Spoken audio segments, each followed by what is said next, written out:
Good morning. Probably many of you don't know really what is EAHAD. And you see that what is written, European Association for Haemophilia and Haemostasis Disorders. It's a strange name. I mean, it took time to reach this name, and I will explain you in the next few minutes, if it's moving. How did it start?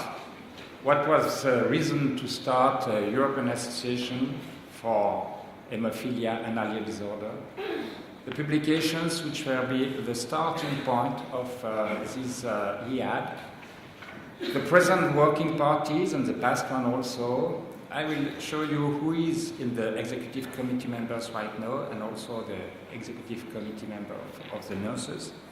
And finally, we will discuss what is the most interesting, what could be done with our two organizations, EAHAD and EHC. So the starting point was here. There was a group which was called European Interdisciplinary Working Group. And three main challenges were raised at this point. First one, to develop the next generation of hemophilia specialists. Second one, to reduce the potential risk of treatments. And the third one, to provide care in an environment of cost constraint. And as a preamble, it was also written in this document that a European professional network should be established with the aim of collecting and exchanging information, clinical evidence, and technology assessment to expand the evidence base supporting the optimal care clinical management of hemophilia. And so the starting point was really this one. 45 hemophilia clinicians for 15 countries met together, and the work was coordinated by Pierre Manucci and Christopher Ludlam. And you see, since the beginning, there was also contribution from the EHC, EUHANET, from Brian Mahoney, but as president of the World Federation of Haemophilia, and from nurses also. And the first meeting was really in 2005. It was supported by Baxter at this time. Monica Gobi was instrumental in all the process. And next, there were 6 meetings. But quickly, very quickly after, the necessity to do an association came, and this document, you see that proposal to establish a European Association for Haemophilia and Haemostasis. And in 2007, it's relatively recent, 7 years ago, the association was established at a meeting in Vienna. I know it's a charity organization. And you see the aim, which is before, and you see the website. Association multidisciplinary of healthcare professionals who provide care for individuals in hemophilia and other bleeding disorder. And like your organization, our purpose is to promote clinical care, education, and research for this group of patients across the continent.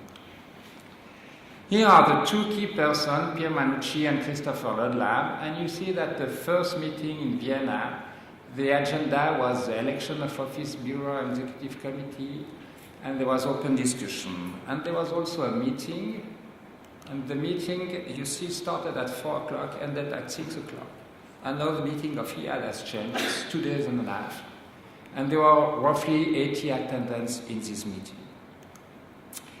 And you see the progression of, I should have a pointer. Anyway, you see. You see the progression from less than 200 participants and delegates at the first meeting in Amsterdam, Munich, Inaugural, Geneva, Rome, Warsaw, and Brussels. So that means the last one, there were more than 1,000 delegates attending our congress, which is a lot, and it's increasing. Which meant that our responsibility have changes. We are more and more responsibility, and we have to move from, let's say, a kind of amateur organization run by healthcare professionals to a real professional organization with your help, with the help of EHC. The Journal of Haemophilia reports all the meetings that we had. And you see that the journal is not only the official journal of the World Federation of Haemophilia, but leave it a little written below, also for the European Association and for EAHAD also. So it's a common journal for all 2 organizations. What the people like in our Congress, why there are so many people coming more and more to our Congress. It's a 2 days, or 2 days and a half now, Congress meeting, so that means it's really with a fixed period of time. There is no simultaneous session. All people are in the same room all along, which is, I think the people like that. There is no commercial exhibitions, but when I say that, it's not against the industry, because without industry, the Congress will not be able to be like it is. And finally, but that's not very objective, it's the quality of the talk. There is a nurse committee which started already in 2007, and you see the various items that they wanted to deal with: forum of exchange, competence to define the roles of the nurses, education program, visit, etc. I will come back to the nurses. So what about the publication? And you will see they were dealing, the three first one, really with the first aim. That means the first one develops the next generation of haemophilia specialists. And yesterday there was a discussion concerning some frightening that haemophilia specialists could decrease and so on. So a document was done under the name of EAHAD, but also with the collaboration of various persons, to see what should be a European curriculum, and you see for thrombosis and haemostasis. Because we were aware and we thought that if the people were doing only haemophilia, except in some huge centers, that could be problematic in the long run. And so that's why it's thrombosis and haemostasis. And the aim was to harmonize the curriculum in Europe in order to improve the quality of patients' care. And there were three levels of evidence. You just discussed right now about awareness, knowledge, and competence. And that document goes through many things: general skills, what is required from a person who is devoted to this kind of work, diagnostic procedures, various bleeding, thrombotic disorders, the multidisciplinary connection and the role we have vis-à-vis orthopedists or vis-à-vis, etc., many disciplines, liver specialists and so on, and transfusion medicine also. Challenge 2 was to reduce the risk of treatment, and US was created the 1st October of 2008.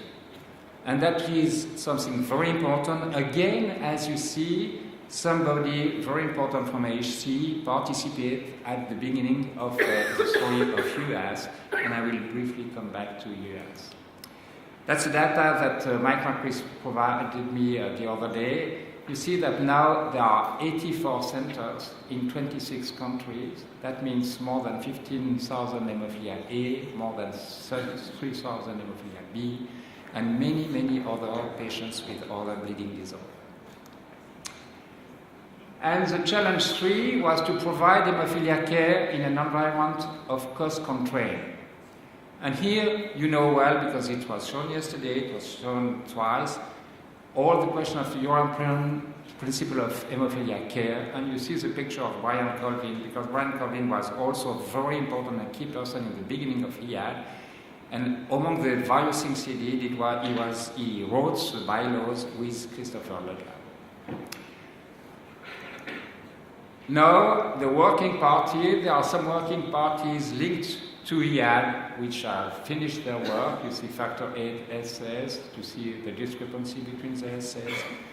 There is a meta-analysis to investigate the risk factor for inhibitor development and also acquired fungal growth. And there are also ongoing working parties. The first one, mutation database. It's a huge and important, it's a free work to do that, and to merge the various databases for factor 8, factor 9, for fungal bond.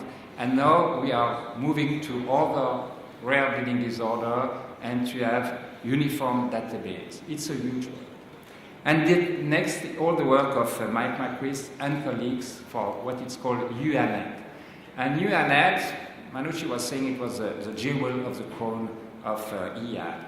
It has changed a little, but EUHANET is all the certification process. Paul Giangrande discussed the certification process yesterday. And the certification process, which was under EUHANET, will become now only under EHC and EAHAD. The second thing is the website. They have a very nice website, EUHANET, and we are thinking to merge the EAHAD website and the website done by EUHANET. The third one will remain US. US will remain, now it will be US3. And US3 really is to collect all the adverse events that occur in Europe. And the fourth one will be independent. I mean, till now it was linked with EUHANET, Rare Bleeding Disorder Database. It will be an independent also run by Flora Pellegrini.